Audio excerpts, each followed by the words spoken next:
எனக்கென்று உதவுவார் யாருமே இல்லையே என்று அங்கலாய்க்கும் ஆத்துமாவை இன்று கர்த்தர் உங்களுக்கு சொல்லுவது சங்கீதம் 121:2. வானத்தையும் பூமியையும் உண்டாக்கின கர்த்தரிடத்திலிருந்து எனக்கு ஒத்தாசை வரும். எசேக்கியா ராஜா தேவனிடத்தில் மிகவும் வைராகியமாய் இருந்தார். தேவனுக்காக நற்கிரியைகளையும் செய்தார்.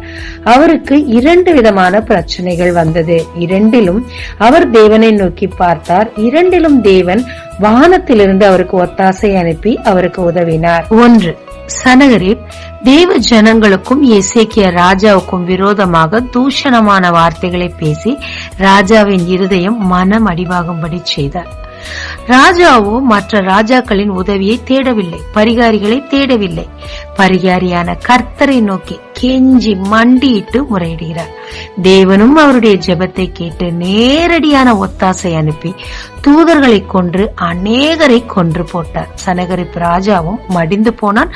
எசேக்கியா ராஜாவுக்கு மிகப்பெரிய வெற்றி கிடைத்தது. 2வதாக அவருடைய மரண நேரத்தில் தேவனை நோக்கி பார்த்தார். தான் தேவனுக்காக செய்த கிரியைகளை நினைவு கூறும்படி தேவனிடத்தில் கெஞ்சினார். மருத்துவர்கள் கூட கைவிட்ட சூழ்நிலையில் தேவன் அவருக்கு உதவி செய்த ஜீவனை கொடுத்து 15 ஆண்டுகள் கூட்டியும் கொடுத்தார். எசேக்கியா ராஜாவின் வெற்றியின் ரகசியமே அவருக்கு ஒரு பிரச்சனை என்று வரும்போது பரிகாரிகளை தேடி அவர் ஓடவில்லை.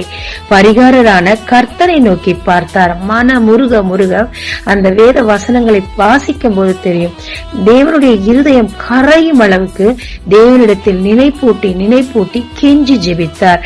எனவே வானத்தையும் பூமியும் உண்டாக்கின கர்த்தர் நேரடியான உதவிகளையும் செய்தார், ஆச்சரியமான உதவிகளையும் அவருக்கு செய்தார். ஆமாங்க, நாமும் நம் சூழ்நிலையின் நெருக்கத்து நிமித்தமாக பரிகாரிகளை தேடி ஓடிக்கொண்டிருக்கிறோமா?